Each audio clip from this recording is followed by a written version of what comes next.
Bonjour à tous. Merci d'être aussi nombreux aujourd'hui. Merci à Madame Bicard, directrice de la DDFIP, ainsi que ses équipes et puis la direction de Bercy d'être présents aujourd'hui. Merci à nos partenaires, le MEDEF, je vois la CMA, la CPME et l'Ordre des experts comptables. Alors aujourd'hui, c'est un moment important parce que on voit bien qu'il y a une digitalisation croissante dans tous les métiers et qu'il est important aujourd'hui de revoir tous les process de gestion et qu'on doit faire face forcément et s'adapter et avoir de nouvelles pratiques. Aujourd'hui, s'adapter, aider les entreprises à s'adapter, c'est vraiment le rôle de la Chambre de commerce. Être là pour les entreprises, informer, accompagner et faire évoluer la facture électronique, ça nous semblait donc une évidence d'être à vos côtés aujourd'hui. Alors la facturation électronique, forcément, ça nous chamboule, nous, entrepreneurs, dans nos habitudes, mais il y a énormément d'effets bénéfiques. Alors forcément, en termes de développement durable, par rapport au coût du papier, mais en termes d'économie également. En termes d'économie par rapport au personnel, en termes d'économie d'un point de vue de la trésorerie de nos entreprises, puisque les délais de paiement, les délais de traitement vont être bien plus avantageux pour nos entreprises, ils vont être réduits. Et puis simplifier, c'est ce que demandent les entreprises, simplifier les procédures administratives, notamment par rapport à la TVA, on le sait tous. Et donc aujourd'hui, c'est aussi, c'est bien sûr notre rôle d'être là, d'être porte-parole. La CCI est là pour faire le relais aussi des acteurs économiques, le relais des décisions étatiques, de fournir des informations et puis les ressources nécessaires. Être là pour sensibiliser les entreprises, c'est notre rôle.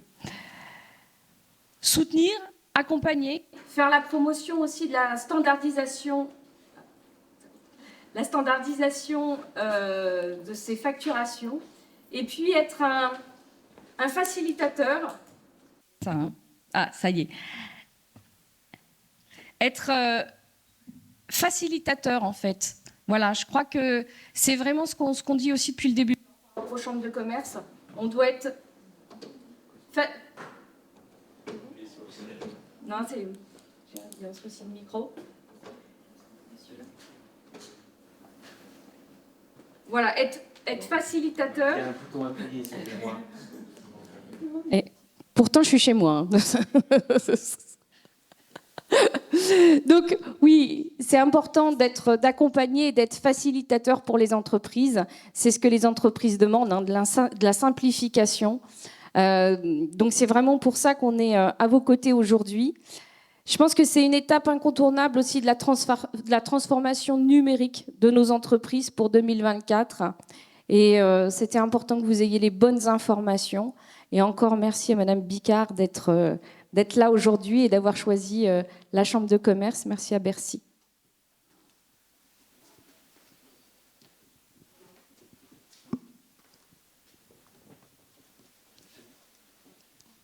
Bonjour à toutes et à tous.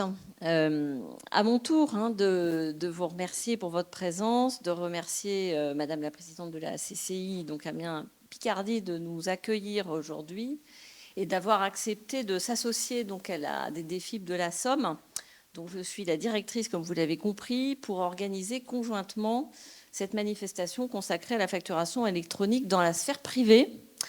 Donc en présence de la direction de projet nationale. Voilà, donc je remercie aussi évidemment les partenaires de l'opération qui se sont mobilisés et qui interviendront dans quelques minutes à la table ronde.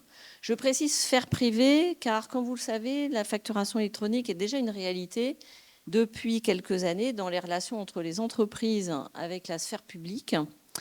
C'est pour moi aussi l'occasion de souligner et de remercier l'Agence pour l'informatique financière de l'État, qui est aussi présente ce matin à Amiens. L'AIFE, par son petit nom, exploite la plateforme Chorus Pro, qui, comme vous allez le voir, joue un rôle central, un rôle pivot dans la réforme à venir. comme Madame Ruin l'a souligné à l'instant, cette réforme présente beaucoup d'enjeux pour le monde économique en termes de performance des fonctions support, de maîtrise des délais de paiement. Elle en présente aussi pour les finances publiques, car elle nous permettra demain de rendre de nouveaux services avec l'ambition d'avoir des déclarations de TVA pré-remplies, hein, un petit peu comme ça se passe aujourd'hui avec les revenus des personnes physiques, mais aussi de renforcer donc nos moyens de prévention et de lutte contre la fraude, qui n'est jamais qu'une des façons de veiller à l'équité fiscale et au respect des règles de saine concurrence. Voilà, donc comme dans toute évolution d'ampleur, l'anticipation est un facteur clé. C'est vrai qu'il a été rappelé donc, tous les avantages de cette réforme. En revanche, c'est une logique d'investissement, clairement. Hein, donc, c'est-à-dire qu'il faut anticiper, réfléchir à l'avance, investir dans le sujet si on ne veut pas en fait subir les effets de la réforme. Et donc ça, c'est vraiment un message clé. C'est pourquoi nous nous y prenons un petit peu à l'avance quand même avec la CCI pour commencer vraiment à sensibiliser les acteurs économiques que vous êtes, à assurer donc la notoriété de la réforme, sa dimension juridique, technique, informatique, et inviter en fait tout le monde finalement à commencer à réfléchir à tout ça et à prendre les dispositions pour être prêt le jour J. Donc l'idée ce matin est, au travers d'une table ronde qui va associer des profils diversifiés, de vous donner à comprendre comment cette réforme va se déployer et comment vous y préparer. Voilà, ce ne serait pas plus long. Je vous souhaite une bonne matinée de travail.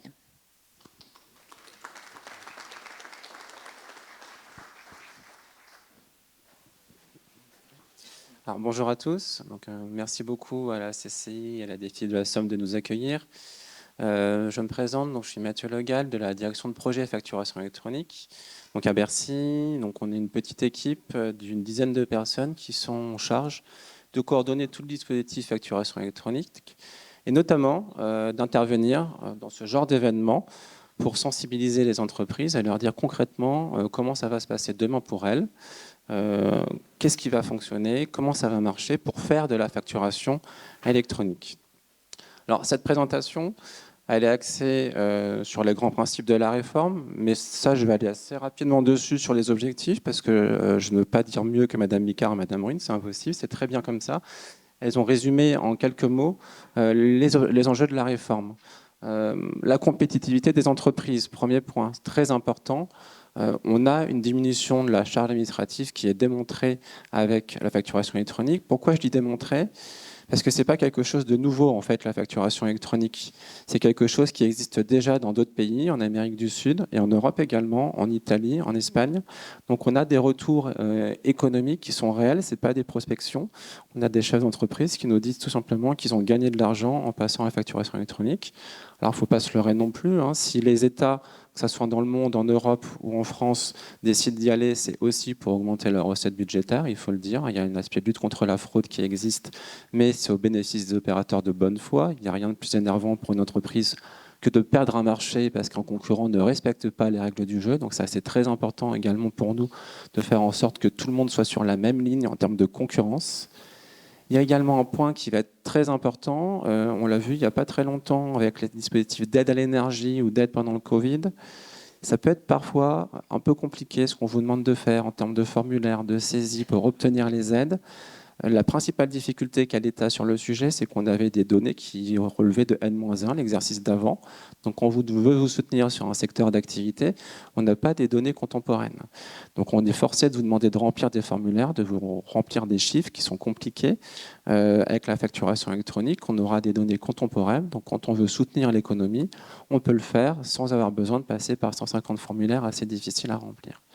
Donc, ces 4 objectifs, avec le pré-remplissage de la déclaration de TVA, Madame Bicard en a parlé, qui visent à peu près à faire la même chose qu'avec l'impôt sur le revenu, avec les déclarations pré-remplies, pour vous éviter de passer des heures et des heures à remplir des tableaux calques et à remplir des formulaires. Ça fait vraiment partie des objectifs de simplification de la réforme, la compétitivité, la simplification et le soutien à l'économie. Alors, un tout petit mot sur le juridique, juste pour vous présenter le cadre réglementaire. C'est un projet qui est inscrit dans la loi de finances, donc il y a des textes qui sont sortis. La loi de finances a été précisée par des décrets et des arrêtés dans lesquels on retrouve toutes les obligations légales de la facturation électronique. Donc si vous voulez vous y intéresser, ce sont ces textes-là qui servent de référence. Le support vous sera évidemment diffusé par la suite, donc vous pouvez les retrouver à ce niveau-là. Comment ça a fonctionné pour arriver actuellement au dispositif qui va vous être présenté ? Ce n'est pas une réforme qui est faite à Bercy, c'est une réforme qui est faite en concertation avec les fédérations professionnelles, avec les organisations syndicales, avec tous les partenaires, avec les éditeurs de logiciels. On a des groupes de travail mensuels, voire plus, avec tous les panels d'entreprises. Ce qui fait qu'on va arriver sur un système qui est innovant, c'est-à-dire que oui, la facturation électronique, ce n'est pas nouveau dans le monde. Par contre, le système qu'on met en place en France de collaboration entre le public et le privé au niveau des plateformes, ça c'est innovant, ça c'est une demande des entreprises pour avoir la liberté de choisir la solution qui les convient le mieux. Les entreprises sont toutes différentes, vous n'aurez pas la même contrainte si vous êtes auto-entrepreneur, TPE, PME ou une grande entreprise. Donc le choix ou les choix qui ont été faits que je vais vous présenter, ils ont vraiment pour objectif de permettre à chaque entreprise de trouver la solution qui lui correspond le mieux pour passer en facturation électronique.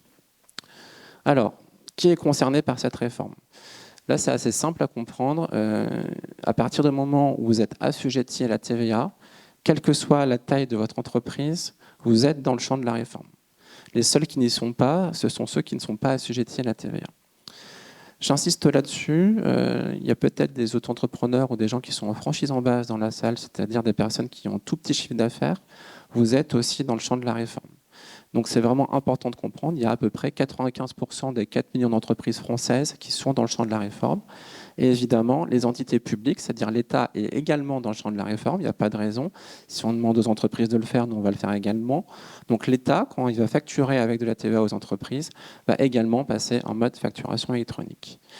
Également important de comprendre, il n'y a pas de changement sur les règles de TVA.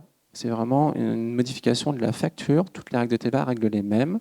Donc si actuellement vous faites des exportations, ça reste des exportations. Vous faites des livraisons intermédiaires, ça reste des livraisons. Des prestations de services restent des prestations de services. Toutes les règles sont les mêmes. Même chose, il n'y a pas d'impact sur les régimes d'imposition. On reste sur le même système de régime normal, régime simplifié, franchise en base. Ça ne change rien. C'est vraiment une réforme qui touche à la facture. Il n'y a pas de modification légale sur la fiscalité. Le calendrier de la réforme. Alors, petite subtilité, c'est une réforme qui va se déployer progressivement, entre 24 et 26. Ce choix, il a été fait pour permettre à toutes les entreprises, quelle que soit leur taille, d'avoir le temps de se préparer à la réforme. On n'a pas tous la même maturité numérique, certaines sont en avance, certaines sont prêtes, certaines ont encore un petit peu de chemin à faire. Donc on a choisi d'étaler la réforme sur 3 ans. Pour autant, il y a quand même un jalon qui est important, c'est la réception des factures. Elle, on n'a qu'une seule date. Pourquoi ? Parce que si on demande à une grande entreprise d'émettre une facture, il faut bien qu'en face, on puisse la recevoir. Donc si les grandes entreprises émettent en facturation électronique, il faut absolument que toutes les entreprises, quelle que soit leur taille, soient en capacité de recevoir. Donc on est sur un déploiement progressif en émission, en fonction de la taille de l'entreprise. Par contre, en réception, tout le monde a la même date, tout le monde en même temps. Je ne détaille pas les tailles d'entreprise, je vous l'ai dit, ça sera communiqué. C'est important de l'avoir pour savoir quand est-ce qu'on va passer. Donc, il n'y a pas que la taille de l'entreprise en termes de personnes, il y a aussi des notions de chiffre d'affaires et de taille de bilan pour savoir quand est-ce qu'on passe. Il faut vraiment juste retenir qu'il y a des distinctions par taille d'entreprise. Le périmètre de la réforme. Alors, on part de facture électronique. Simplement, c'est au sens large. Comme vous le voyez, il y a 3 obligations en réalité sur la facturation électronique. La première, elle est assez simple à comprendre, c'est quand vous facturez entre assujettis la TVA, vous aviez une facture papier et une facture PDF. Maintenant, ça va devenir une facture électronique. Donc ça, c'est assez simple à comprendre. Par contre, on vous l'a dit en introduction, l'un des objectifs, c'est d'être en capacité de pré-remplir la déclaration de TVA. Si on veut pré-remplir une déclaration de TVA, la facture ne suffit pas entre assujettis. Je vais prendre un exemple. Vous êtes un boulanger, vous vendez des croissants, il y a de la TVA sur ces croissants. Pourtant, vous n'allez pas faire une facture à votre client dès que vous vendez un croissant.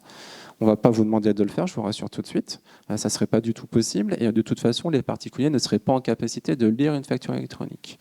Donc, cette donnée sur la vente de croissants, par exemple, si on veut pré-remplir les déclarations de TVA, il va bien falloir qu'on la récupère. Donc comment on va faire ? On va vous demander de faire ce qu'on appelle du reporting. C'est la deuxième obligation, l'e-reporting. en vous disant, bon ben voilà, les données de vente de vos croissants, on va vous demander de les agréger sur des périodes. Je vous rassure, on ne va pas vous demander de transmettre croissant par croissant. On va les agréger sur des périodes et on va récupérer ces données pour ensuite être en capacité de pré-remplir la déclaration de TVA. Autre particularité sur l'e-reporting, c'est les opérations internationales. Je prends un autre exemple. Vous commercez avec la Chine. L'État français ne peut pas imposer à une entreprise chinoise de recevoir une facture électronique. On n'a pas le pouvoir en France d'imposer à l'extérieur nos lois. Donc, par contre, on a également besoin de ces données pour pré-remplir les déclarations de TVA. Donc, on va vous demander également de faire du e-reporting sur ces opérations.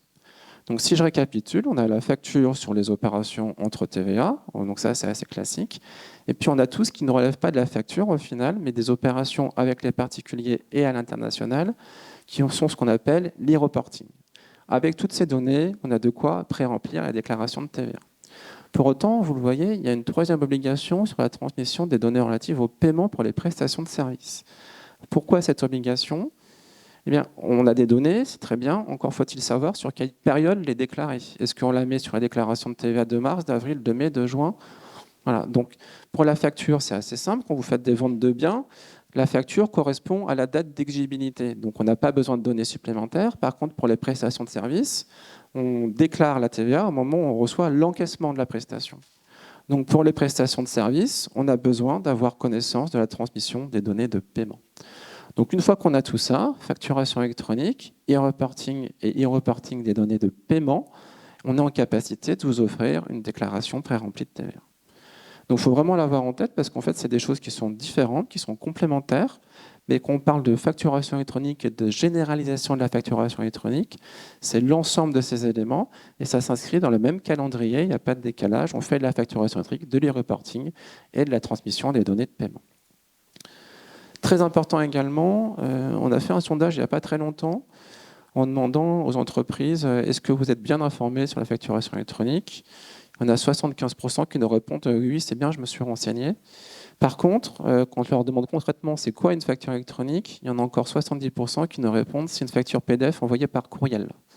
Donc on n'y est pas encore, hein. On a encore un petit peu de boulot, on a encore pas mal de présentations comme ça à faire pour faire comprendre que ce n'est pas le cas. Concrètement, une facture électronique, vous la voyez, ça ressemble à ça. Hein. C'est illisible. Si vous pouvez la lire, ce n'est pas une facture électronique. C'est assez simple à retenir. Donc, ce n'est pas un PDF. Hein. Certainement pas. Ce sont forcément des données structurées ou semi-structurées, c'est-à-dire qu'il y a des données qui sont directement exploitables par des systèmes d'information. Il y a 3 socles qui existent, 3 formats qui vont être autorisés, 2 qui sont complètement structurés, ce qu'on appelle UBL et C2I. Je ne vais pas dans le détail, hein, globalement, c'est des fichiers dans lesquels on retrouve toutes les données d'une facture qui sont classées afin de pouvoir être intégrées. Et un format qu'on appelle semi-structuré, par exemple FactureX, qui emporte une partie donnée et une partie lisible qui ressemble à un PDF. C'est un format qui est souvent utilisé par les TPE et PME parce qu'il est facile d'utilisation. Alors je vous rassure tout de suite, je vous dis qu'on ne peut pas le lire. Pour autant, toutes les plateformes auront l'obligation de vous fournir un lisible pour pouvoir travailler. Donc ils vont récupérer des données, ils vont vous fournir un lisible. On ne va pas vous demander de travailler sur des données comme ça. Ça ne serait pas une très bonne idée, ça serait impossible à faire. Donc voilà, il y aura un lisible sur toutes les plateformes. On a également la possibilité, sur une phase transitoire jusqu'à 2027, de continuer d'utiliser le PDF. Alors pas pour envoi direct entre entreprises, il faudra quand même passer par une plateforme. Simplement, les plateformes, on va leur demander jusqu'à 2027 de procéder à la conversion des PDF en facture électronique avec un système qu'on appelle OCRisation. Je ne détaille pas, en gros, si on prend l'image de la facture, on récupère les données dedans, on les remplit dans un formulaire, on appuie sur un bouton, ça devient une facture électronique.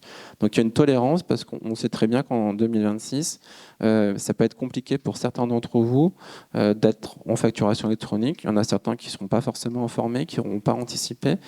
Et l'importance dans la facturation électronique, pour bien y passer, pour saisir toutes ces opportunités et ne pas la subir, c'est l'anticipation. C'est être capable de se dire, bon ben voilà, quel est mon système de facturation, de quoi j'ai besoin. Les besoins sont très différents en fonction de la taille des entreprises, en fonction du nombre de factures émises et en fonction de vos circuits de facturation. Alors, pour information, également, le dépôt des PDP sur les plateformes sera horodaté, c'est-à-dire quand vous allez déposer votre plateforme, il y aura une date qui sera nommée. Pourquoi c'est important ? C'est-à-dire que c'est la fin de la perte des envois de factures par courrier. j'ai pas reçu ta facture, tu devais me payer au bout de 60 jours, ça c'est terminé. Il y aura une date d'envoi sur la facture et vous pourrez également suivre en direct l'évolution de votre facture avec ce qu'on appelle les cycles de vie des factures. Donc sur votre plateforme, vous aurez déposé, reçu, encaissé, traité. Vous pourrez suivre en direct où en est votre facture, ce qui est quand même plutôt sympathique quand on veut avoir un suivi fin de sa trésorerie et des entrées d'argent qui vont nous arriver. La trésorerie, c'est le nerf de la guerre dans l'entreprise. C'est une réforme qui facilite la gestion de la trésorerie. Alors, j'en ai parlé sur l'e-reporting. Les fréquences de reporting des transactions. Donc ça, pour reprendre, c'est le boulanger qui vend ses croissants, quand est-ce qu'il agrège sa vente de croissants. Ça s'adapte à votre régime d'imposition. Donc c'est-à-dire que vous êtes une grande entreprise avec un régime réel simplifié. C'est pas la même chose. Au régime réel normal, vous allez avoir un reporting à faire en gros tous les 10 jours. Au régime réel simplifié, tous les mois. J'insiste sur les franchises en base. Il y en a peut-être dans cette salle qui ne sont pas habitués à le faire. Ça sera tous les 2 mois. D'accord ? Ça n'empêche pas que les factures partent au fil de l'eau. Il faut vraiment distinguer la facturation électronique qui part au fil de l'eau et l'e-reporting. On va vous demander d'agréger des données qui ne sont pas des factures, mais simplement des données de transaction qui nous permettent de pré-remplir les déclarations de TVA. Voilà. Donc il ne faut pas transmettre, il ne faut pas faire la différence entre facture et e-reporting. Important également, on vous parle de données de paiement, je vous rassure également, l'État n'a pas accès à vos comptes bancaires sur les données de paiement, c'est déclaratif. Parce qu'on nous le demande souvent, en fait, il n'y a pas d'impact dans les modalités de paiement entre entreprises, c'est juste un reporting qu'on vous demande de faire. Vous pouvez payer par chèque, par virement, plusieurs fois, etc. C'est complètement libre, il n'y a aucun changement à ce niveau-là. On n'a pas accès, on n'a pas besoin d'y avoir accès. Nous, tout ce qu'on veut, c'est être en capacité de pré-remplir les déclarations de TVA et d'offrir une nouvelle offre de service. Voilà. Pareil, les options de TVA sur les débits, s'il y en a dans cette salle, ça ne change pas, les règles sont toujours les mêmes, il n'y a aucun impact sur la fiscalité. Pour les transmissions de données de paiement, même chose que pour l'e-reporting classique, ça s'adapte à votre régime d'imposition. Alors concrètement, comment ça va fonctionner? Maintenant qu'on a vu toutes les données qu'on récupère, il faut quand même vous expliquer comment ça va marcher. Alors vous avez ici ce qu'on appelle le schéma en Y. Alors, il faut le chercher un peu, le Y sur l'image, il n'est pas forcément évident à trouver. En principe, vous avez fournisseur en haut à gauche qui est le haut du Y, acheteur à droite qui est le bas du Y, et ensuite on descend comme ça pour faire le Y. On a rajouté les 2 petites cases sur le côté pour les besoins du schéma et de l'explication. Voilà, donc au moment, ça marche comme ça. Donc comment ça fonctionne? Première chose importante à voir, vous le voyez, il n'y a plus aucune liaison directe entre un fournisseur et un acheteur. Il n'y a plus de factures qui partent à ce niveau-là entre des assujettis à la TVA, ça n'existe plus. Tout passe par des plateformes. D'accord ? Les plateformes, elles peuvent être privées ou publiques. Donc vous avez le portail public qui est au centre, évidemment, et les petites étoiles qu'on a mises, ça représente les plateformes privées. Donc il y a plusieurs schémas de facturation qui sont possibles. Soit vous êtes passé par le portail public, vous êtes un fournisseur, vous déposez votre facture sur le portail public, votre acheteur va le récupérer également sur le portail public. Deuxième schéma possible, vous êtes un fournisseur, vous avez choisi un prestataire privé, votre client également, votre facture passe par une plateforme privée qui l'envoie à la plateforme privée de votre fournisseur, de votre client, qui va la récupérer sur cette plateforme. Troisième schéma, vous êtes un fournisseur, vous avez choisi une plateforme privée, votre client a le portail public, ça passe par la plateforme privée, puis par le portail public. Donc vous le voyez, il n'y a plus aucun contact direct entre fournisseur et acheteur, tout passe obligatoirement par une plateforme. Donc vous l'avez compris, ce qu'il va falloir que vous fassiez, c'est choisir votre plateforme.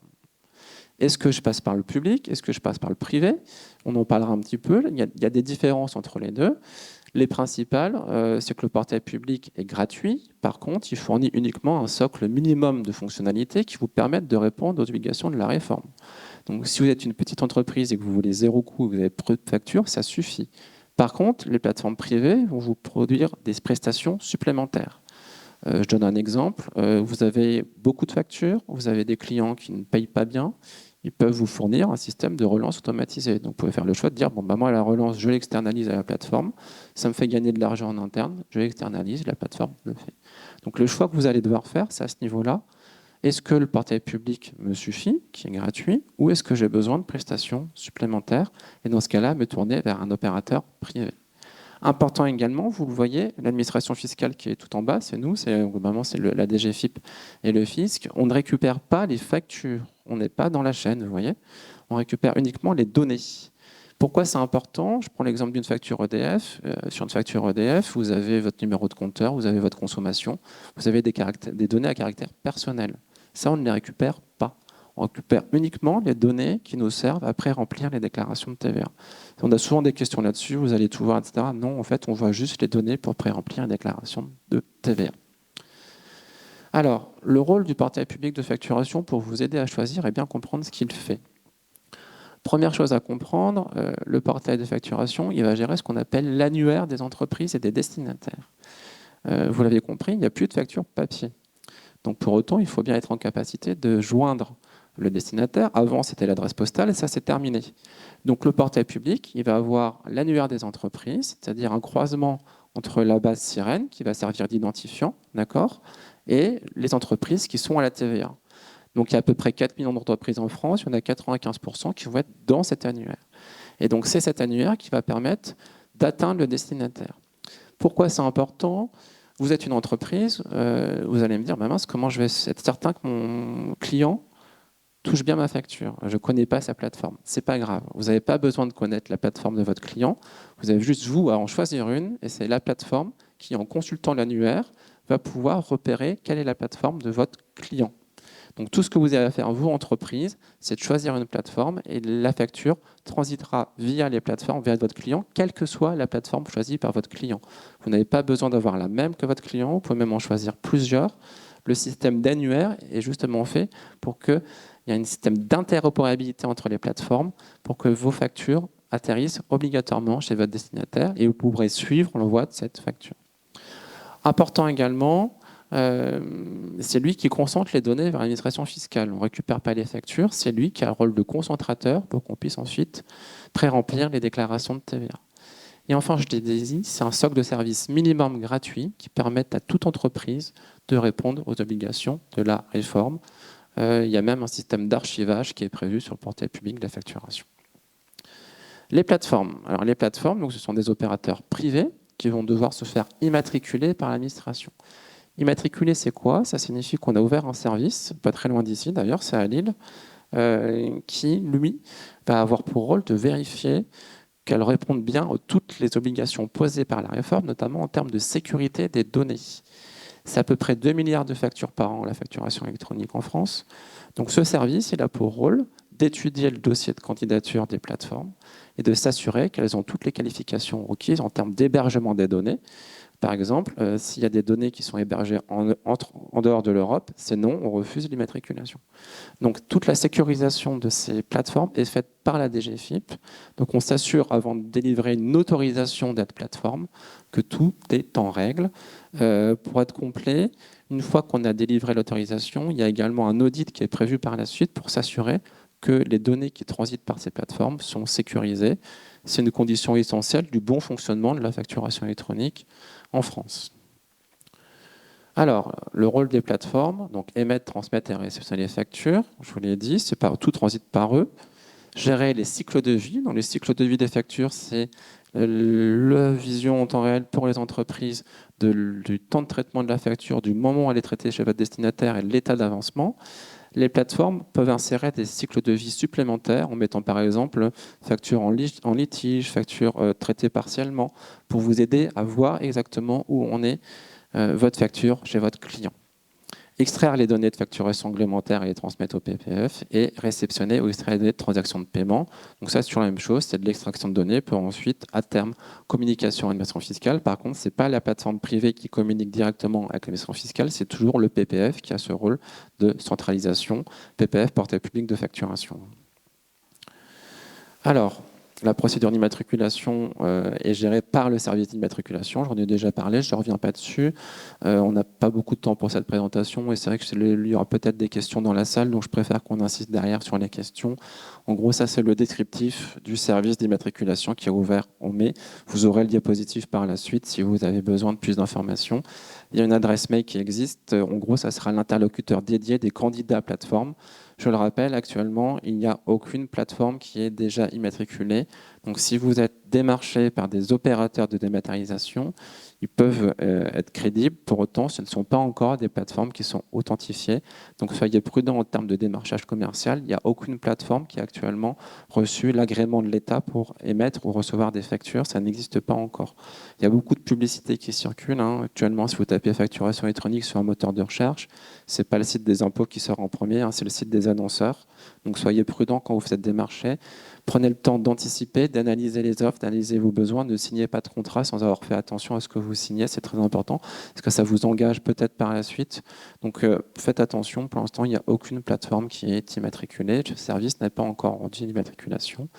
La liste des plateformes immatriculées sera publiée sur impôts.gouv.fr. Donc quand vous aurez besoin de choisir, vous allez d'abord sur impôts.gouv.fr, vous vérifiez que l'offre commerciale qui vous est proposée est bien dans la liste des plateformes et ensuite vous pouvez avancer sur votre projet facturation électronique. Alors, en résumé, la souplesse pour prendre en compte le besoin des entreprises. Le modèle en Y, j'en ai parlé, c'est une spécificité française. Le choix entre le privé et le public. Si on se met en Italie, on a ce qu'on appelle un modèle en V. Il n'y a qu'une plateforme publique. Alors c'est plus facile à expliquer parce que du coup, voilà, ça fait un joli V, fournisseur, portail public, client. Par contre, ça limite le choix des entreprises dans leurs solutions. Voilà, donc ça n'existe pas. Ça, c'est un choix qui a été fait par la France en concertation avec tous nos partenaires. Les modes d'accès au portail, vous allez me dire on a besoin d'un logiciel, etc. Non, pas forcément. Vous avez plusieurs modes d'accès au portail. Vous pouvez simplement créer votre compte et saisir vos données en ligne. Voilà, si vous n'avez pas de logiciel de facturation, vous créez votre compte sur le portail. Il y aura un système de saisie. Donc au lieu de saisir votre facture sur Calc ou sur Excel, vous allez saisir les données dans un formulaire. Ça deviendra une facture électronique. Évidemment, si vous avez fait 3 milliards de factures par an, vous n'allez pas les saisir une par une. Donc il y a des options en EDI ou en API. Alors qu'est-ce que c'est? API, globalement, c'est des interfaces de logiciels qui vous permettent de connecter votre logiciel au portail. EDI, c'est des échanges de flux informatiques directement. Donc là, c'est pour les entreprises qui ont une certaine volumétrie, elles pourront se raccorder pour avoir une saisie, pour éviter la saisie manuelle qui n'est pas possible quand il y a plusieurs centaines ou plusieurs milliers de factures. Donc les options, toutes les options sont possibles. Vous n'avez pas forcément besoin de logiciel de facturation si c'est une petite entreprise. Vous pouvez faire de la saisie. Si vous êtes plus gros, vous pouvez le faire avec API ou EDI. Les formats, même chose, je fais toujours la comparaison avec l'Italie. En Italie, il n'y a qu'un seul format qui est autorisé. Nous, on en a laissé 3. C'est important parce qu'en fait, la facturation électronique existe déjà en France. Donc, il y a déjà des gens qui utilisent ces formats. Donc, on n'allait pas leur demander de rechanger de format pour s'imposer. On a choisi de les conserver. Ça permet aux opérateurs qui sont déjà en mode facturation électronique en France de conserver leurs acquis sans avoir besoin de repartir à zéro. Donc, ça, c'est important. La tolérance jusqu'à 2027 sur le PEDEF, j'en ai parlé. Le portail de facturation pour les PME, TPE, tout simplement parce que c'est gratuit. Donc, il n'y a pas forcément de coût. Et la trésorerie sur les TPE, PME, ça peut être... Bon, c'est le nerf de la guerre, c'est ce qui compte. Et la trajectoire progressive de collecte des données, ça j'en ai pas encore parlé, mais en simplifié, on va récupérer moins de données en entrée de réforme qu'en sortie de réforme pour vous laisser le temps de vous adapter. Parce qu'il y a quelques subtilités, j'en parle par exemple sur les factures, il y aura quelques nouvelles mentions, par exemple le numéro sirène du destinataire. Donc il faudra mettre à jour votre base sirène des destinataires. Pourquoi on vous demande le numéro sirène? Parce que c'est ce qui va servir à adresser les factures, c'est plus une adresse postale. Donc il y a quelques petits changements en termes de facturation. Donc il faut qu'on vous laisse le temps de modifier vos logiciels de facturation et puis de mettre à jour vos bases clients. Vous aurez besoin du sirène de votre client dans vos bases clients pour pouvoir adresser vos factures. Vous ne l'avez pas forcément tous. Parfois, vous avez l'adresse, mais vous n'avez pas forcément le sirène. Voilà. Donc ça fait trajectoire progressive de collecte des données. On va vous demander progressivement des données en plus. Alors, la communication et l'accompagnement, aujourd'hui, vous avez un bel exemple, on est là pour ça. Il faut savoir, donc, après cette réunion, il y a une réunion de la communauté des relais. Certains d'entre vous se sont inscrits pour rester, c'est très bien. C'est l'enjeu ici de venir à Amiens dans la progression pour faire une liaison entre les acteurs locaux, vous, et les acteurs nationaux. Cette communauté de relais, elle a pour but de donner de l'information aux acteurs de la facturation électronique au sens large, pour qu'ensuite ils puissent la diffuser auprès de leurs adhérents. Voilà, donc la CCI ici, c'est 17 000 adhérents environ. Voilà, donc quand on fait une présentation, on sait qu'il y a un relais et on en a besoin, un relais institutionnel qui est important pour nous, pour toucher les entreprises. Il y a certaines entreprises qu'on arrive à toucher assez facilement, d'autres c'est plus compliqué. Les entrepreneurs, les franchises en base ne sont pas encore très concernés par la réforme. Donc c'est des relais où on a besoin de vous, on a besoin d'avoir ce type d'opération comme aujourd'hui pour diffuser la facturation électronique, pour leur dire attention, ça existe et vous êtes concernés. Bon, si on est vraiment à ce stade-là, vous êtes concerné, informez-vous. Il n'y a pas encore de décision à prendre, mais informez-vous, vous êtes dans le champ de la réforme. Cette communauté de relais, elle a pour rôle de servir de relais institutionnel à l'État. Il y a également, nous, la DGFiP, on a un grand plan de formation de nos agents qui passe par ce qu'on appelle des formations en cascade. Donc en gros, on a la direction de projet qui va former des référents, qui forme des responsables de service, qui forme des agents. À terme, on aura un peu plus de 20 000 agents qui seront formés dans notre réseau. Ces 20 000 agents, bon, la DGFiP, c'est à peu près 90 000 agents, donc on forme à peu près un cinquième de tout notre personnel sur la facturation électronique. Pourquoi ? Parce que c'est vos interlocuteurs au quotidien, c'est les services d'entreprise, donc il faut être en capacité de répondre à vos sollicitations. Il y aura également un numéro de téléphone unique qui sera mis en place, comme pour le prélèvement à la source. Globalement, c'est un modèle de formation et d'assistance qui ressemble à ce qu'on a fait au prélèvement à la source. On a trouvé que ça a plutôt bien marché. Donc on s'est dit autant recommencer, puisque quand ça marche bien, autant le faire une deuxième fois. Voilà, je termine pour cette présentation. Il y aura peut-être des temps de questions-réponses. Vous retrouvez toutes les informations que je viens de vous dire sur info.gouv.fr. Ça doit être votre base d'informations. Je vous l'ai dit, ce n'est pas le site qui ressort en premier quand vous tapez sur un moteur de recherche parce que ce n'est pas un site sponsorisé. Donc voilà. Mais c'est le site d'information. Tout est sur impôt.gouv.fr avec des fiches qui sont très bien faites sur voilà, je suis une TPME, quand est-ce que j'y passe. On les voit en bas, fiches pédagogiques. Il y a 9 fiches qui sont sorties et qui vous permettent en quelques lignes d'avoir une vision globale de la facturation électronique et de ce qui va se passer pour votre entreprise. Voilà, il y a également, si vous voulez le faire, après cette présentation, il y a un quiz qui a été fait par des collègues de la délégation Est pour voir si vous avez bien tout compris. Donc vous le retrouvez sur impôt.gouv.fr. Il y a des niveaux dans ce quiz. Honnêtement, il est vraiment très bien fait. Voilà, il y a des niveaux débutants, intermédiaires, experts. Ça vous permet de vous dire, OK, est-ce que j'ai bien compris? Est-ce que je suis bien informé? Est-ce que je peux avancer dessus? Et voilà, on a des fiches qui sont co-construites avec le panel TPE-PME. Je vous l'ai dit, on les voit à peu près une fois par mois sur voilà, qu'est-ce que je fais, quand est-ce que je suis concerné, comment j'avance. Voilà pour cette présentation de cette réforme. Bien, donc l'idée aujourd'hui, ça a été de vous proposer une table ronde pour voir ensemble un petit peu les problématiques qui peuvent se poser dans la préparation à la facturation électronique. Donc on a tout un panel de participants auxquels je vais laisser le soin de se présenter. Alors déjà, moi, je vais me présenter dans un premier temps. Donc Vincent Fag, donc je suis référent facturation électronique au sein de la direction départementale des finances publiques. Donc si vous avez des questions, en fait, c'est moi au niveau du département qui peut vous apporter certaines réponses. Alors, peut-être pas toutes, mais je suis soutenu par la direction de projet sur les réponses que je peux apporter. Donc aujourd'hui, on a fait un petit panel d'entrepreneurs et d'experts comptables, et aussi l'AIFE d'ailleurs, que je remercie de participer, pour essayer de voir un petit peu toutes les problématiques qui peuvent s'opposer dans la préparation de la facture électronique. Alors comme je le disais en introduction, on va discuter entre nous dans le cadre de cette table ronde, mais ça ne vous empêche pas, vous, de votre côté, si vous avez des questions après à poser, naturellement, de continuer à poser des questions, parce que j'ai vu que la première intervention de Mathieu avait suscité beaucoup d'intérêt et beaucoup de questions. Donc l'idée, c'est quand même d'être relativement interactif sur le sujet. Donc déjà, la première question que je vais poser à ces participants de cette table ronde, c'est de se présenter dans un premier temps, de nous indiquer un petit peu quelle est leur taille d'entreprise, combien ils ont de salariés, est-ce qu'ils ont des relations entreprise avec entreprise uniquement, ou entreprise et entreprise consommateur, parce qu'on a vu qu'effectivement, ça avait des répercussions en termes d'organisation et de mise en place de la facturation électronique. Donc, je vais déjà donner la parole donc, à M. Benoît Dufruy, d'Engie, et puis on va faire un petit tour de table. Voilà, donc merci. Bonjour à tous, donc Benoît Dufruy, je travaille donc chez Engie Solutions, à la direction régionale Nord. Donc, une entreprise qui s'occupe, on va dire, de l'énergie en général. Donc, nous avons à peu près 450 collaborateurs pour la Hauts-de-France et 16 000 pour toute la France. Donc, ça explique aussi pourquoi on a un volume assez important de factures qui va être émise. Donc, on travaille essentiellement avec des entreprises. Donc, on ne travaille pas avec du particulier. Et on a commencé, on va dire, déjà la facturation électronique pour tout ce qui est service public avec Chorus Pro. Bonjour à tous, Marjorie Husson. Donc, je suis expert comptable et commissaire aux comptes sur Amiens, au cabinet Effervescence que j'ai créé il y a 5 ans. Donc, actuellement, j'ai 6 salariés, dont un expert comptable également. Je vois principalement des TPE, artisans commerçants, pour la partie expertise. Et pour la partie audit, forcément, je vois des associations, mais aussi des entreprises beaucoup plus importantes en taille. Et là, bien sûr, la facture électronique se pose déjà.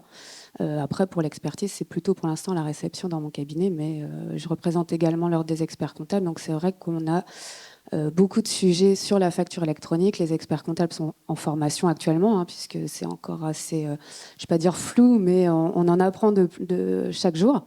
Et vous verrez après par la suite aussi qu'on a des solutions, mais qui ne sont pas encore tout à fait définies, puisqu'on attend également, nous, la liste des DPD. Voilà. Bonjour à toutes, à tous. Samia Fetala, je travaille à l'AIFE, l'Agence pour l'informatique financière de l'État. Dans cette agence, nous sommes 160 agents de l'État.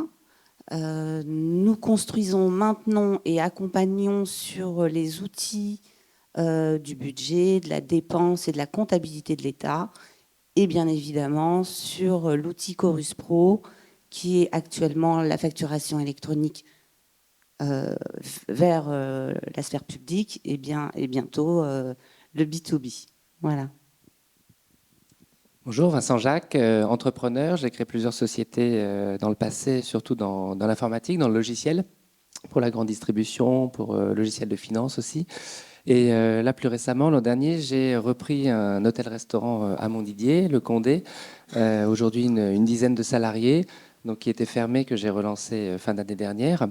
Et beaucoup de problématiques en tant que PME, B2C, B2B. Donc c'est très intéressant pour nous de voir ce qui se prépare et comment se préparer à ce changement. Bonjour à tous, Florence Canlers. Donc je suis élue à la CCI et j'accompagne Vincent pour l'animation de cette table ronde. Et je suis aussi dans ma profession expert comptable chez Inextinso à Amiens. Donc je vais commencer tout de suite effectivement les questions. Donc je vais peut-être donc elles sont destinées à vous tous, mais peut-être en priorité je vais commencer par Vincent. Alors vous avez déjà réfléchi à la facture électronique, à sa mise en place, j'imagine. Qu'est-ce que ça va changer pour vous, la facture électronique, dans votre organisation? Et quelles sont ce que vous estimez les contraintes ou les opportunités offertes par ce passage à la facture électronique? Donc nous aujourd'hui on utilise 2 logiciels. Conto pour système bancaire, mais aussi qui permet de faire des factures spécifiques pour des événements, etc. Et de recevoir les factures, de les mettre sur le compte, de les attacher directement en face d'une transaction bancaire. Et l'autre logiciel, c'est Lightspeed, qui est un logiciel d'encaissement dans la restauration.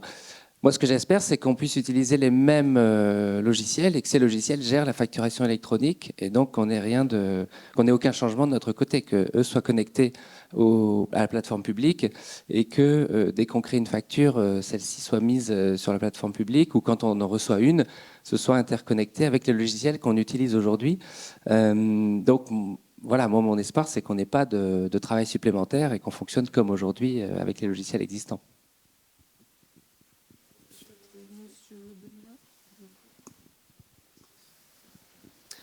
Donc, nous, on a déjà commencé, on va dire, la facturation électronique aussi, pour les services de l'État.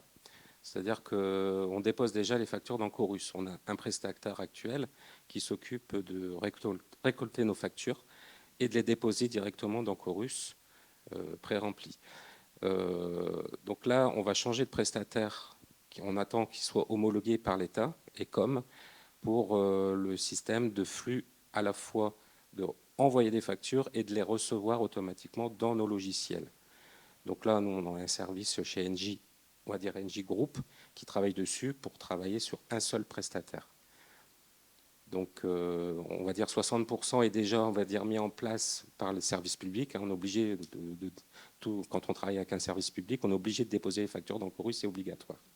Donc, on connaît, nous, déjà comment ça fonctionne. On voit quand la facture est déposée, elle est mandatée. ou refuser. Donc on connaît un peu déjà le système. Donc là, l'autre partie, c'est la partie fournisseur, c'est quand le fournisseur va déposer les factures et nous de les récupérer maintenant dans nos logiciels. Donc ils sont en train de travailler dessus pour que ça soit compatible avec les logiciels qu'on utilise.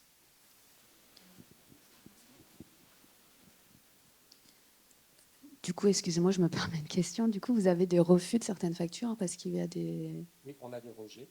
On peut avoir des rejets du service public. Parce que voilà, il y a une anomalie. Donc, quand c'est comme ça, on va refaire un avoir, on va refaire une nouvelle facture. Mais parfois, il y a aussi des factures qui sont correctes. Donc, on est obligé, quand c'est comme ça, de déposer manuellement, c'est-à-dire on ne passe plus par notre prestataire parce que le système a déjà été fait. On est obligé d'aller dans Chorus pour redéposer manuellement la facture. Donc, c'est un double travail. Chorus reste assez simple. Hein, on passe par le numéro de SIRET. On rentre les données financières, c'est-à-dire le montant hors taxe, TTC, la TVA, c'est tout. Et on dépose le PDF de la facture sur la plateforme. Donc, au niveau des cabinets, alors là, bien sûr, je parlais pour moi, mais pour ceux que je connais aussi, on en parle un petit peu entre nous. Alors, on étudie avec les logiciels, forcément, on nous fait beaucoup de propositions. La plupart nous disent qu'ils vont être certifiés. Donc, pour les plus gros, je pense qu'il n'y aura pas de souci.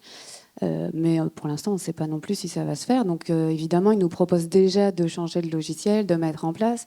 Pour nous, forcément, ce sera un coût si on le fait dès maintenant, puisqu'on ne peut pas refacturer quelque chose à des clients qui n'en ont pas besoin actuellement. Donc ça serait plutôt la contrainte.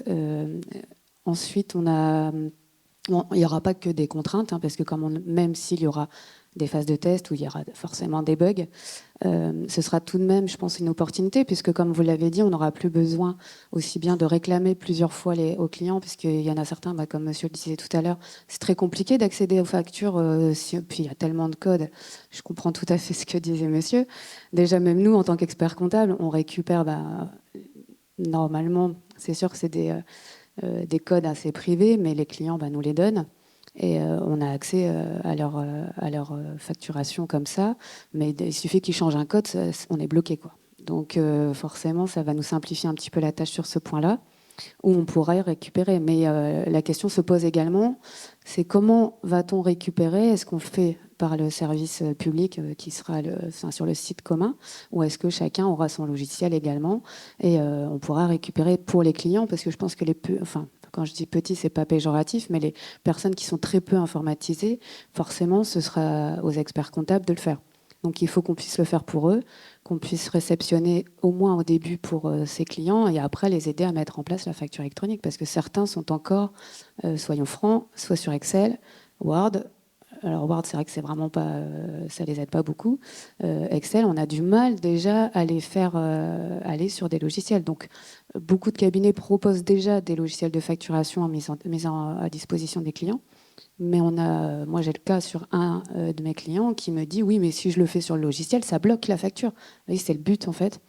Mais c'est vrai qu'ils ont du mal à se dire mais je pourrais plus modifier le libellé, je pourrais plus voilà. Donc ça c'est vrai que c'est un petit peu la particularité un peu compliquée. Et ensuite, sinon, au niveau des opportunités, c'est vrai que ça nous fait on aura une meilleure traçabilité et aussi il y aura moins d'erreurs dans les saisies. Là, on fait des scans aussi également de factures. On a beaucoup moins d'opérateurs de saisie puisqu'on a beaucoup de mal à recruter. Comme beaucoup, je dirais, de métiers, ça peut nous aider à un moment donné à se dire on va pouvoir apporter plus de conseils, parce que des fois, on se retrouve malheureusement assez débordé avec la gestion des factures, quoi. Je vais laisser Mathieu éventuellement à répondre. Moi, j'ai une petite question complémentaire, mais un peu profane. France Connect sera une voie d'accès ou pas pour accéder à la plateforme? Alors, France Connect, vous connaissez peut-être, hein, France Connect, c'est ce qu'on sert sur impôts.gouv.fr pour identifier les gens. Le système d'identification qui est prévu, c'est un système en 2 étapes, globalement. Vous allez commencer par vous connecter, vous créer un compte, d'accord ? Et ensuite, vous allez créer votre entreprise dedans et rattacher votre personne à l'entreprise. Pourquoi c'est important? Pourquoi on fait comme ça? Parce que ce n'est pas toujours le président de l'entreprise qui va traiter les factures, c'est rarement le cas d'ailleurs. Donc il faut qu'on ait des systèmes d'accès. France Connect, c'est un système d'autorisation, mais il y aura d'autres systèmes qui seront mis en place pour pouvoir rattacher votre personne à votre entreprise.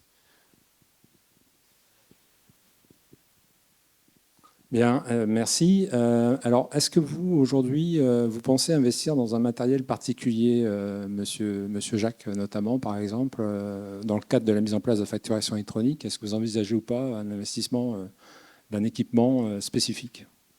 Donc, comme je le disais, l'idéal, ça serait que les logiciels existants s'interconnectent avec ces nouvelles plateformes. En termes de matériel, je pense que c'est plutôt de logiciels dont on parle. Donc s'il faut prendre un nouvel abonnement à une plateforme, on fera ça. Mais c'est vrai qu'idéalement, il ne faudrait pas multiplier les plateformes séparées pour faire, comme disait Monsieur Crapard, des factures papier d'un côté, des factures électroniques de l'autre. Idéalement, il faudrait un logiciel qui fait toutes les factures. Parfois c'est en papier, parfois c'est électronique. Et c'est le logiciel qui choisit quand est-ce qu'il l'envoie sur la plateforme publique et quand est-ce qu'il l'envoie en papier ou en PDF par mail. Comme aujourd'hui. L'autre point où je m'interrogeais, c'est sur les notes de frais. C'est-à-dire quelqu'un vient au restaurant, la plupart des gens n'ont pas besoin de facture, mais une personne vient pour un repas d'affaires, a besoin d'une note de frais. Du coup, je ne peux plus lui donner un petit papier avec la TVA. Comment on fait dans son cas précis pour que la facture remonte à son entreprise? Donc ça, c'est un point qu'on n'a pas abordé.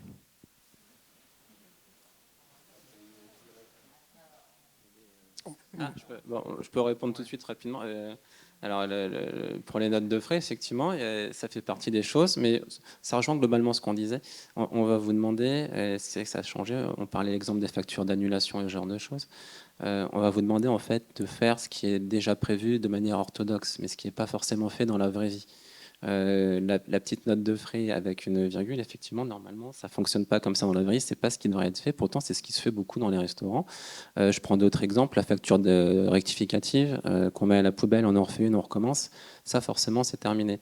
Donc, en fait, ce qu'on va vous demander à ce niveau-là, c'est juste de faire ce qui est déjà prévu par les textes, mais qui n'est pas forcément toujours fait.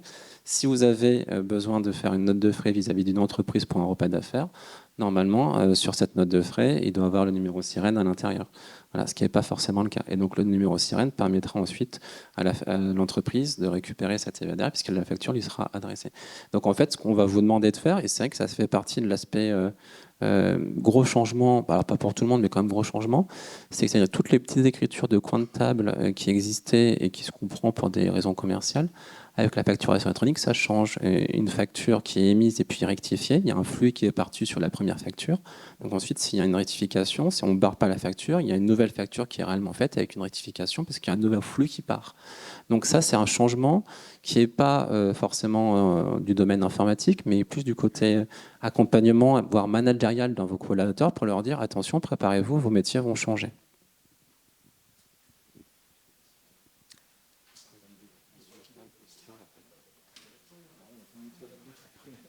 Ah, bah, excusez-moi, je pensais que si, mais sur une note de frais, je peux répondre. Globalement, vous allez avoir deux cas. Vous allez avoir le client qui vous dit « je suis un professionnel », bon, et puis le client qui ne vous dit pas qu'il est un professionnel. Donc, quand ce n'est pas un professionnel, vous allez être dans le domaine de l'e-reporting, vous allez faire la petite note de frais habituellement. Quand il vous dit que c'est un professionnel, vous allez être dans le domaine de la facturation électronique, et ça sera du B2B.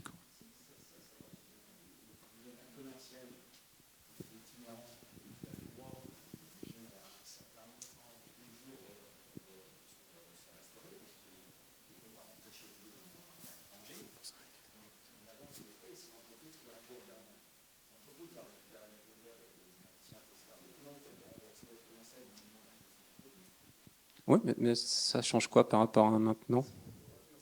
Bah, il aura quand même un document. Ça n'empêche pas qu'il y ait un document. Oui, il y aura quand même un document, ça sera la même chose. Il aura une pièce justificative. Et nous, on ne regarde pas les flux bancaires inter-salariés et inter. Je prendrai peut-être les questions après pour poursuivre la table ronde.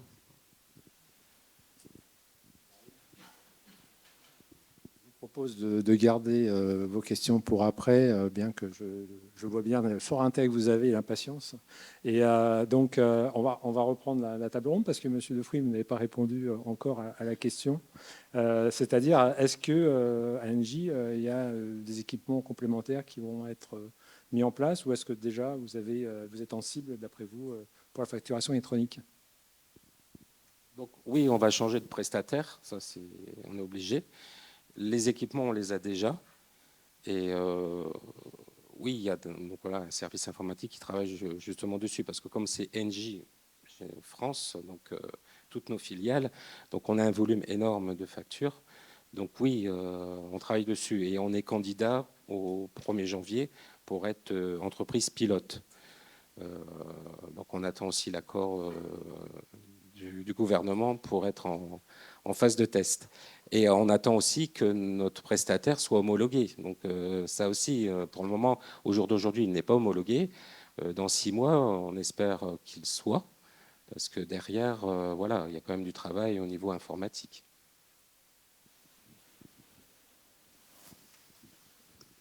Merci. Moi, j'ai une autre question pour vous aussi, les chefs d'entreprise. Avez-vous identifié des difficultés qui seraient insurmontables? Si oui, lesquelles? Peut-être dans le domaine de la sécurité, des données, je ne sais pas. Vous voulez intervenir? À ce stade, je n'ai pas identifié de difficultés insurmontables. Je pense que voilà, les choses seront faites de manière qu'on puisse les mettre en œuvre. Mais effectivement, il y a des points sur les notes de frais, c'est toujours pas très clair. Parce que c'est vrai que le commercial, normalement, il prend un papier et ensuite il se fait rembourser. Mais là, si la facture va directement à l'entreprise ne saura pas que c'est pour ce commercial, monsieur A, plutôt que monsieur B ou monsieur C.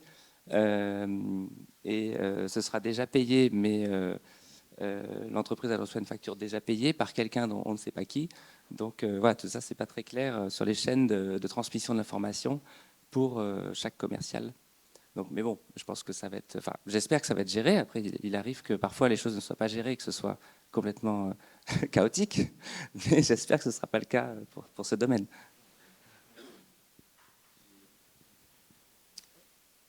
Difficulté pour nous, non. Mais après, voilà, en termes de contrôle, enfin, pour les prestataires qui soient bien homologués, je pense qu'il y a une multitude d'entreprises qui vont s'infiltrer justement parce que pour la sécurisation de nos données, de nos factures, donc il faut que ça soit quand même assez contrôlé au niveau du gouvernement. Alors pareil, difficulté, oui. Insurmontable, je n'espère pas. Alors c'est comme tout à l'heure, j'en parlais, c'était les clients qui sont réticents. Certains sont quand même assez plus dans la production, ne vont pas du tout y penser. On a beau leur en parler, ils vont avoir du mal, ils sont très peu sur Internet. Donc là, il va falloir passer beaucoup de temps, même en amont, à les prévenir, ce qui est déjà fait pour certains. Ensuite, on est aussi chef d'entreprise. Hein. Donc notre but, c'est aussi de faire fonctionner nos entreprises et de payer nos salariés. Donc forcément, il y aura quand même une mise en place. Comment va-t-on pouvoir refacturer aux clients qui auront besoin qu'on le fasse pour eux, quoi.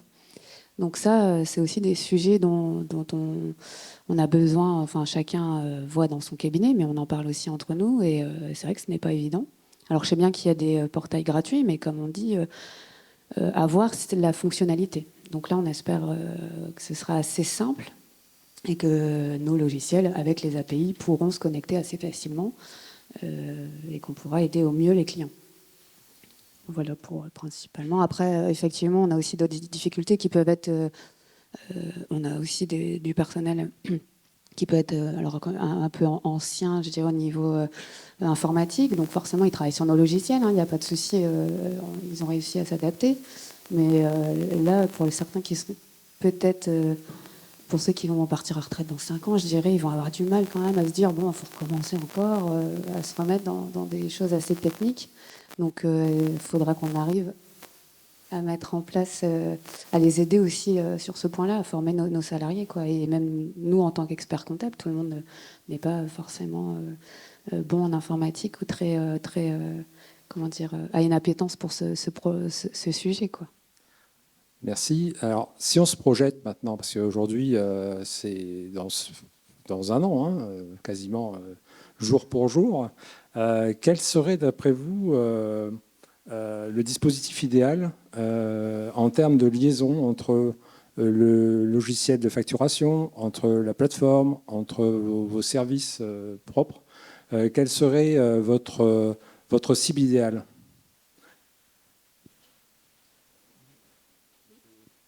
Monsieur Jacques, par exemple.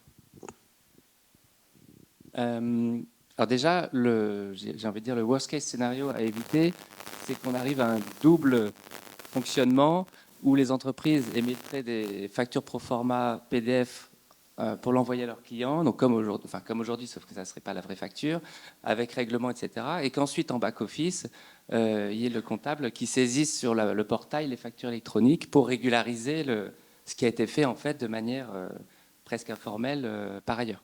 Donc il ne faut surtout pas que le système soit trop complexe et du coup, ou qu'il y ait des difficultés insurmontables qui arrivent à une double comptabilité au lieu d'avoir un système plus simple. L'idéal, ça serait un système au contraire suffisamment bien fait pour que les entreprises puissent saisir leurs factures soit sur leur logiciel, comme dans mon cas, ceux que j'utilise déjà aujourd'hui, soit sur la plateforme publique, et que ça leur fasse gagner du temps. Qu'au lieu d'utiliser un petit logiciel de facturation, ils utilisent la plateforme publique gratuite et que cette facture marche bien. Ça serait l'idéal, ou tout autre logiciel, et que ça fonctionne de manière fluide, qu'on gagne du temps, qu'on n'ait plus de problème, comme disait monsieur, d'arrivée de la facture, de renvoyer, etc. Donc si les promesses sont tenues, c'est un système qui peut être super. Oui, c'est un système super pour le service public qui fonctionne très bien. Ça arrive aussi. Alors j'espère qu'au niveau du flux, le portail Chorus, par exemple, puisse assimiler maintenant le volume de factures qu'il va recevoir. Parce que ça arrive chez nous, chez Engie, où notre prestataire transmet les factures dans Chorus, il y a des bugs. Donc, normalement, c'est eux qui doivent gérer, mais le service public ne reçoit pas les factures. Et il faut aussi qu'une fois qu'ils récupèrent, qu'ils traitent bien la facture dans Chorus. Parce que ça arrive que les gens récupèrent, on va dire, les données, la facture dans Chorus, mais ils laissent en l'état. C'est-à-dire, pour nous, clients, derrière, on voit toujours facture mise à disposition. On ne sait pas si il l'a bien récupérée, s'il l'a traité, s'il l'a mandaté. Là, ça va être une obligation, je veux dire, pour la partie... ils seront obligés de traiter la facture dans le portail. Oui, c'était une obligation. Alors, pour la petite histoire, on a dû travailler au niveau de l'Europe parce que la directive européenne qui a été modifiée en début de réforme, c'était justement pour obliger les clients, les destinataires de factures à les recevoir sur format électronique, ce qui n'était pas le cas avant. Maintenant, c'est obligatoire de recevoir sous format électronique. Ça va sur la partie portail charge. Alors sur la partie charge, bien évidemment, nous, on va mettre en place la charge nécessaire pour absorber toutes ces factures. Nous ferons des tests de performance techniques. On va simuler des tirs de performance pour sécuriser le dispositif. Et quant au fait de déposer une facture, quelles que soient les modalités, par flux, API ou en saisie, comme l'a dit Mathieu tout à l'heure, il y a un eurodatage. Et il y a un cycle de vie. On voit en fait par où est passé. Il y aura différents statuts de facture qui permettront de tracer et de voir si les choses ont été faites ou pas. Alors au niveau dispositif idéal, je dirais, alors j'espère qu'il n'y aura pas la ressaisie comme vous avez dit, parce que ça peut être lourd, que ce sera plus en automatique, et donc au niveau de nos logiciels également, que ce soit pris en charge. Après également, il y a la question de piratage. Est-ce qu'il n'y aurait pas de... ça serait vraiment aussi bien, mais bon, que ce soit sécurisé et qu'il n'y ait pas de complications, parce que je pense que la plupart des entreprises vont les envoyer en même temps, ou essayer de les recevoir en même temps. Et c'est vrai qu'actuellement, même sur le site des impôts, lorsqu'on fait, beaucoup de personnes le font à la même période, et on se retrouve vite bloqué en fait, où il y a alors il y a des délais, heureusement, mais c'est vrai que ça va être un peu compliqué. Donc là, il va falloir vérifier ce point-là, et là, ça serait idéal s'il n'y avait pas de blocage, je vous avoue.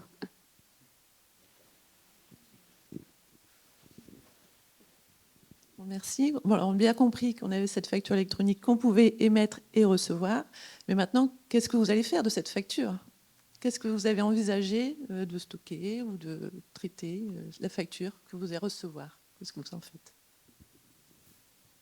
C'est ça qui n'est pas très clair pour moi, parce qu'aujourd'hui, quand on a une facture PDF ou papier qu'on scanne, on la met sur Conto, en l'occurrence, attachée à la transaction bancaire. Donc comme ça, c'est facile pour le comptable de faire le lien.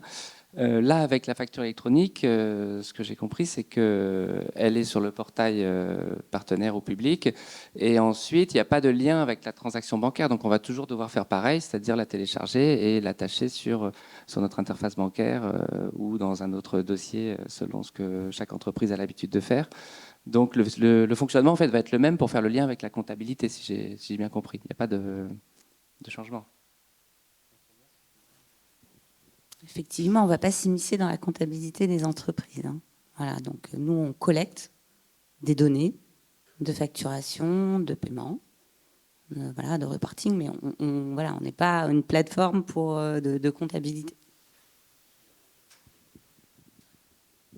Nous, les factures que l'on émet, elles sont déjà, on va dire, archivées électroniquement. On n'imprime plus de factures, elles ne sont plus dans des boîtes archives, dans nos locaux archives, donc ça, c'est terminé. Donc nous, on a quand même un système de DataOne qui stocke nos factures, voilà, donc qui sont toujours disponibles. Si on veut la chercher, on va la charger, on la télécharge. Si on en a besoin en format papier, parce que voilà, on en aura toujours l'utilité. Mais nous, elles sont déjà stockées en format électronique, en fait. Je ne vais pas forcément répondre, mais plutôt poser une question.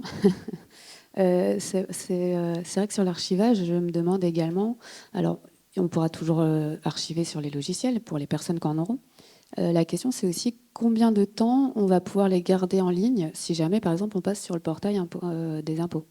Combien de temps ça va être archivé? Est-ce qu'on va devoir refaire des sauvegardes ou les clients vont devoir refaire des sauvegardes pour pouvoir les conserver la durée légale?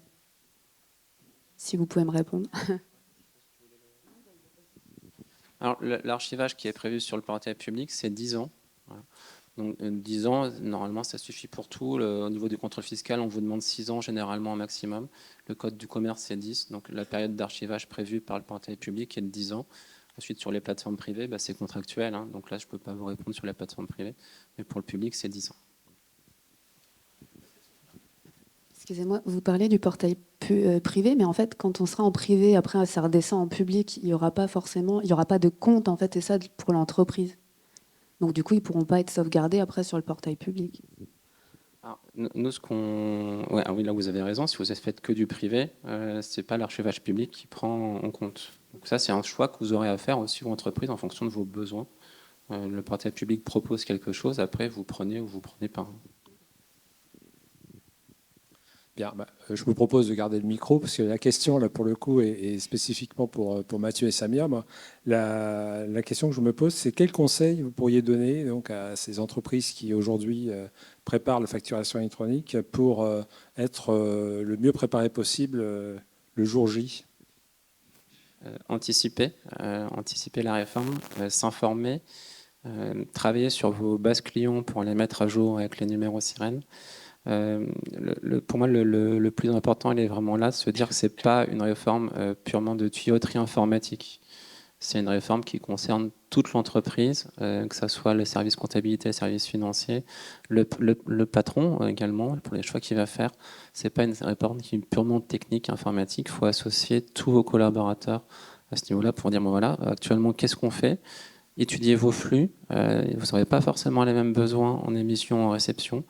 Il y a certaines entreprises qui nous disent, voilà, en réception, le portail public va très bien. En émission, par contre, je vais choisir une plateforme privée parce que je vais avoir besoin de fonctionnalités supplémentaires. Donc le conseil, c'est préparer l'ensemble de votre collectif.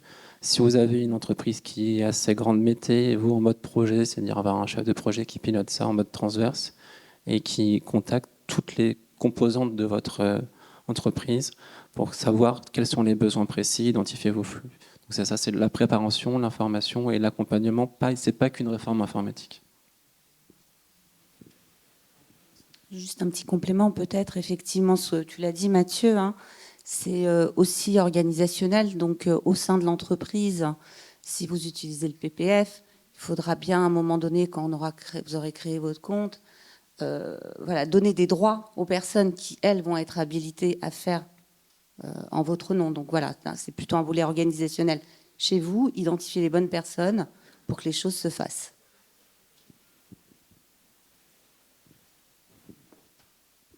Je reprends le micro, mais la question vous est destinée, Samia. C'est comment va fonctionner le portail Chorus Pro et surtout les évolutions attendues, parce que j'imagine que celui qu'on connaît actuellement va évoluer. Et dans quel délai, et effectivement, s'il y a une période de test, je pense qu'on en a déjà évoqué.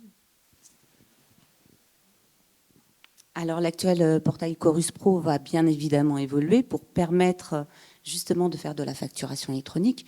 Donc en fait, on va rajouter ce qu'on appelle une bulle ou une tuile dans l'actuel portail. Aujourd'hui, il y a un volet commande publique, marché de travaux, facturation électronique vers la sphère publique. Donc on va rajouter des fonctionnalités depuis ce portail et on pourra émettre et recevoir sur du B2B. L'autre question, c'était...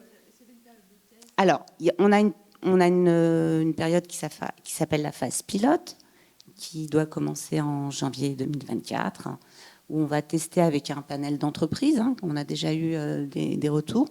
Justement, le bon fonctionnement de notre plateforme publique de facturation. Nous-mêmes, administration, aussi bien IFE que DGFiP, nous faisons des tests. Donc, pour sécuriser le dispositif, nous faisons des tests techniques de performance, on en a parlé. Voilà. Et puis, nous avons tout un volet d'accompagnement du changement qu'on mettra à disposition de l'ensemble de l'écosystème.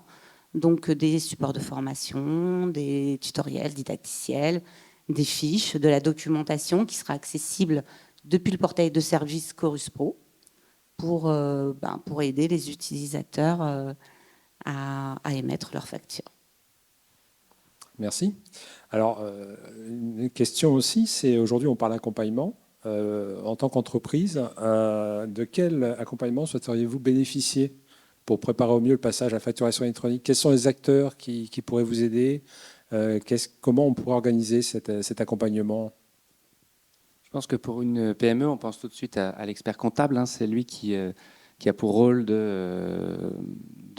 j'allais dire d'accompagner, mais même de faire cette transition pour l'entreprise selon voilà, chaque entreprise, chaque dirigeant peut être plus ou moins porté sur l'administratif. Donc, soit c'est l'expert comptable qui le fait entièrement, soit le dirigeant s'implique beaucoup. Mais globalement, c'est à l'expert comptable de prévenir son client qui a cette transition à faire et de l'y préparer, de voir quel logiciel utiliser. Donc, c'est comme ça que ça va fonctionner. Bon, je pense pour les petites et moyennes entreprises, oui, il faut un accompagnement, je veux dire, une formation, bien leur expliquer, parce que c'est vrai que ça ne peut pas être compliqué. Nous, en termes d'Engie, non, enfin voilà, comme on est déjà dans le process, l'accompagnement, je veux dire non, mais c'est peut-être un accompagnement avec les nouveaux prestataires qui vont être homologués, où là, il faudra qu'on ait une bonne communication et comment va être procédé les flux dans les deux sens. Bon, en tant qu'expert comptable, on ne va pas nous demander de se faire accompagner. Mais si, au niveau des impôts, forcément de la DGFiP, on aimerait bien, alors déjà, la tolérance. Bon, vous en avez parlé tout à l'heure, mais si ça, voilà, bon, c'est vrai qu'on n'est pas non plus régulièrement embêté. On a de la chance d'avoir la tolérance quand même sur Amiens, mais que ce soit partout, ça serait bien. Et également, c'est vrai qu'on a toujours cette problématique en tant que tiers de confiance, c'est que par moment, on n'est pas toujours pris en tant que tiers de confiance, on est toujours obligé de redemander des mandats, des possibilités de travailler. Donc ça, c'est très compliqué à gérer quand on a... encore, moi, je suis un petit cabinet, mais je suis déjà à 150 clients. Donc, selon la taille des cabinets, c'est encore plus compliqué à gérer les mandats. Si là, il faut encore rouvrir un mandat à chaque fois pour tous nos clients. Donc, est-ce que le fait d'en avoir un général, par exemple, à chaque fois qu'on va accéder sur le site des impôts, comment ça va se passer? Est-ce qu'on aura aussi un accès en tant qu'expert comptable sur les sites? Donc là, c'est vrai qu'on aimerait bien avoir un accompagnement sur ce point-là, si c'est possible.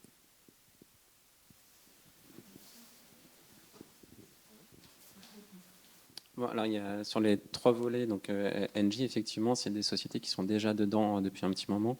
Et donc, c'est vrai que c'est plus des questions d'accompagnement de prestataires et de raccordement qui vont se poser. Donc, c'est vraiment l'équipe de Samia qui est dessus pour dire, voilà, comment est-ce qu'on raccorde nos logiciels, nos interfaces, nos API, on a dit. Là, c'est ça qui va jouer sur les grosses sociétés. Sur les petites sociétés, nous, on a un dispositif d'accompagnement qui se met en place avec des campagnes de communication de fiches TPE et PME. On a formé nos agents. On va mettre en place un numéro de téléphone unique. Dans la session qui suit, on va présenter justement le dispositif d'assistance utilisateur qui va être mis en place à la DGFIP lors de la comité de règles qui arrive juste après. Donc en fait, on va vous faire en sorte d'avoir des... Alors Samy en a parlé, on a des live chats en ligne, vous pouvez contacter les agents, on a un numéro de téléphone unique, on aura un chatbot, on aura des supports de formation, on aura des documentations qui seront libre accès. Donc en fait, on a tout un panel d'outils qui vont vous permettre d'accompagner n'importe quelle entreprise. Sur la partie, la deuxième partie de la question, c'est plus, nous à notre niveau, les enjeux sur les TPE-PME et les experts comptables. Il faut le dire, les experts comptables, c'est des partenaires qui sont indispensables dans cette réforme. Vous avez à peu près, si je ne me trompe pas, sur les 4 000 entreprises, les experts comptables, ça représente 80% des entreprises qui sont suivies par des experts comptables. Donc très clairement, c'est aussi pour ça qu'on a besoin de relais. Il y a beaucoup d'entreprises qui vont passer par expert comptable et ils sont déjà très avancés sur le sujet expert comptable. Il y a des fonds de formation internes qui existent chez vous. On a pas mal échangé avec eux. Ils sont associés à tous nos panels. Donc il n'y a pas de solution d'assistance unique. C'est vraiment chaque entreprise aura besoin de la sienne. Là, on a peut-être la cible où on a le plus de mal actuellement à toucher, c'est ceux des auto-entrepreneurs, des franchises en base, qui sont souvent moins fédérés que les autres et qui ne se rendent pas forcément compte qu'ils vont être dans le champ de la réforme parce qu'ils facturent 1 ou 2 factures par semaine ou par mois. Alors il y a des solutions gratuites qui existent, encore faut-il qu'ils les connaissent. Donc nous, le gros travail qu'on a à faire, c'est de l'information, de la communication, pour être certain que les 4 millions d'entrepreneurs français sont déjà au courant de la réforme et qu'ils vont devoir y passer.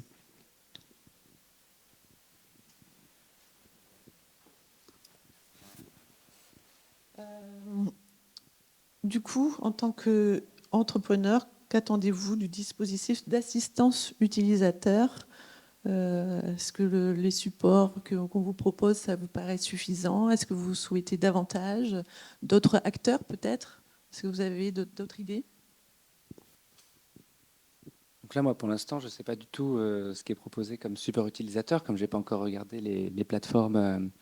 Donc, ce que j'espère, c'est que ce soit intuitif et qu'on n'ait pas besoin de support, qu'on puisse, alors soit si on a le portail public, on se connecte et que les champs sont évidents à remplir, on n'a pas besoin de support, ou soit qu'on utilise son logiciel habituel ou un nouveau et que ce soit facile, parce que faire une facture, c'est pas très compliqué. Donc, normalement, il n'y a pas besoin d'avoir un support pour dire on met le montant, le sirène du client et puis l'intitulé de la prestation. Normalement, ça devrait être self-explaining. Alors, c'est vrai qu'en termes d'accompagnement, l'accompagnement sera spécifique selon l'entreprise, selon ses problématiques. Pour celles qui sont raccordées, on a un accompagnement spécifique au raccordement technique, soit par flux, soit par API. On va mettre à disposition une plateforme de test, justement pour tester ce raccordement. Du coup, une fois qu'on sera en production, au 1er juillet, il n'y aura pas de sujet. On se sera testé en amont, donc on sait que les flux vont passer. Pour les plus petits, l'accompagnement au départ, c'est surtout comment je crée mon compte s'ils utilisent la plateforme. Donc là, on aura, nous, à IFE, on va planifier des sessions de webinaire. On va accompagner les personnes pour créer leur compte. Il y aura des didacticiels dédiés, de la documentation dédiée. Donc voilà, ce n'est pas les mêmes problématiques. Et pour chacune des fonctionnalités du PPF, il y aura également et tutoriels, et documentation, et des webinaires. Et on va continuer avec la DPFE à aller au-devant des entreprises pour expliquer et pour présenter la réforme et nos outils.